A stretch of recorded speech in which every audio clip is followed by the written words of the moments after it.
Nous avons à cœur, Coralie et moi, d'œuvrer pour la réconciliation du féminin et du masculin en soi. Moi, ce qui a été important dans ma vie, dans cette réconciliation avec le masculin, c'est la relation à mon père qui a été très dure, conflictuelle et qui m'a donné l'image d'un masculin fermé qui ne parle pas, qui est violent et qui m'a beaucoup rabaissé, voire démoli. Donc j'ai dû me construire un peu toute seule d'une manière bancale avec une recherche d'un masculin idéal que je n'arrivais pas à rencontrer et qui me frustrait beaucoup et qui me mettait dans la manipulation, dans le contrôle et qui finalement se retournait contre moi parce que je n'arrivais pas à voir autre chose que cette image et surtout j'enfermais tous les hommes dans le même panier. Ça a été vraiment un chemin pour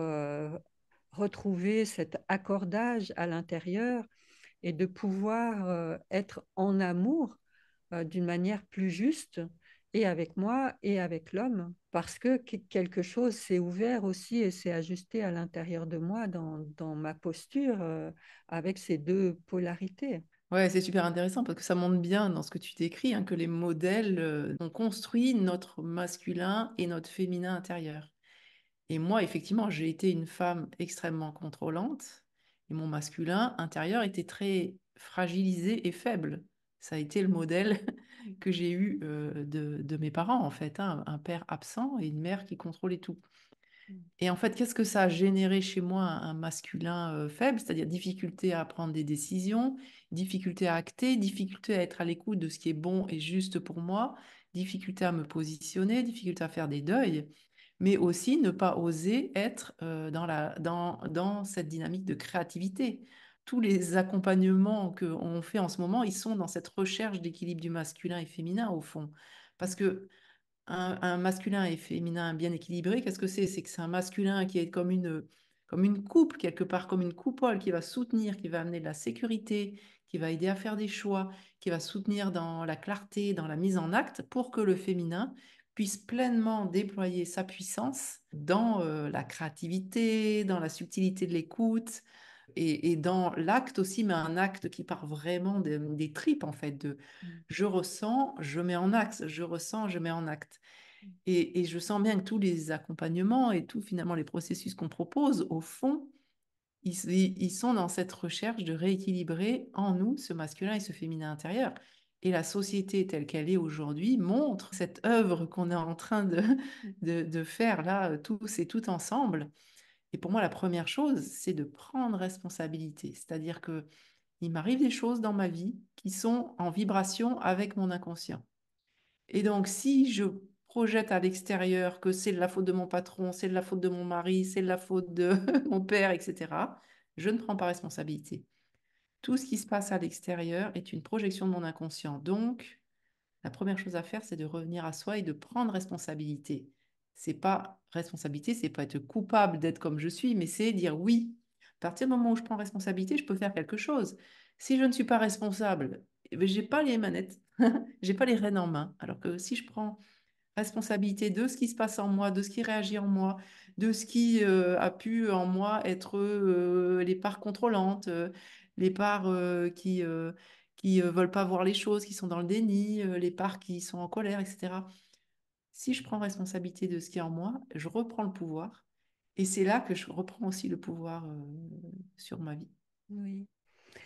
Et moi, j'aime bien voir la responsabilité comme la réponse habilitée à la question, c'est-à-dire de trouver la bonne réponse à ce que la vie me renvoie pour être dans la justesse. Et quand je suis alignée et que je suis dans la justesse, je suis plus dans l'injustice et dans la victimite ou dans la revendication. Et dans mes accompagnements, j'aide les femmes qui ont subi des abus ou des choses comme ça, qui ont été victimes de quelque chose, de retrouver cette réponse habilitée à ce qui est en train de se passer pour elles, pour retrouver leur axe et pour se remettre dans leur justesse. Parce que dès qu'on a un sentiment d'injustice, c'est qu'il y a quelque chose en nous qui s'est effondré et qui subit quelque chose. Et si je regarde l'autre facette en me disant qu'est-ce qui n'est pas ajusté à l'intérieur de moi, qui me met dans une position d'injustesse, déjà là, je reprends le pouvoir sur ce qui est en train de se passer. Et à partir du moment où je retrouve mon juste axe, je peux trouver les réponses habilitées à ce qui est en train de se passer.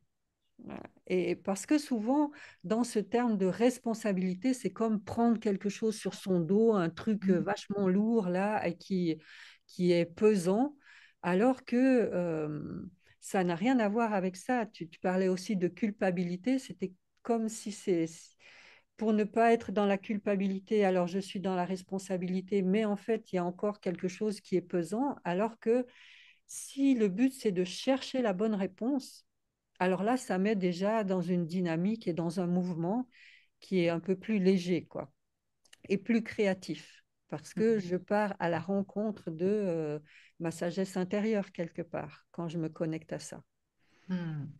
Donc voilà, ça redonne du mouvement et c'est important quand on se sent un peu sous le poids de quelque chose, ben, notre mouvement est entravé. Et donc comment je peux retrouver ce mouvement pour savoir quelle sera la bonne réponse à ce que la vie me renvoie de mon histoire, des histoires qui sont générées dans la relation à l'autre. Ouais, c'est ça qu'on vous propose hein, dans notre prochaine retraite, Réveille la tigresse en toi. Hein. On propose vraiment d'aller se reconnecter à cette puissance et cette souveraineté intérieure. Et en même temps, de regarder avec humilité ce qui empêche, ce qui fait que ça a été si compliqué jusque-là.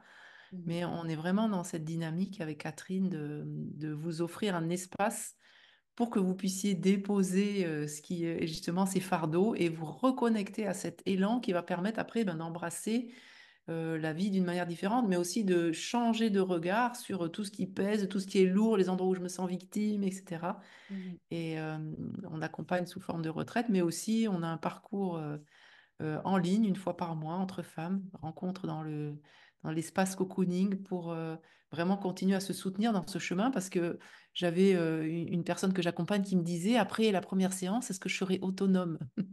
Hein, Mhm. l'autonomie, ça s'acquiert. Malheureusement, on n'a pas appris, on nous a pas appris à être autonome, ça s'apprend pas à l'école, à être autonome avec nos émotions.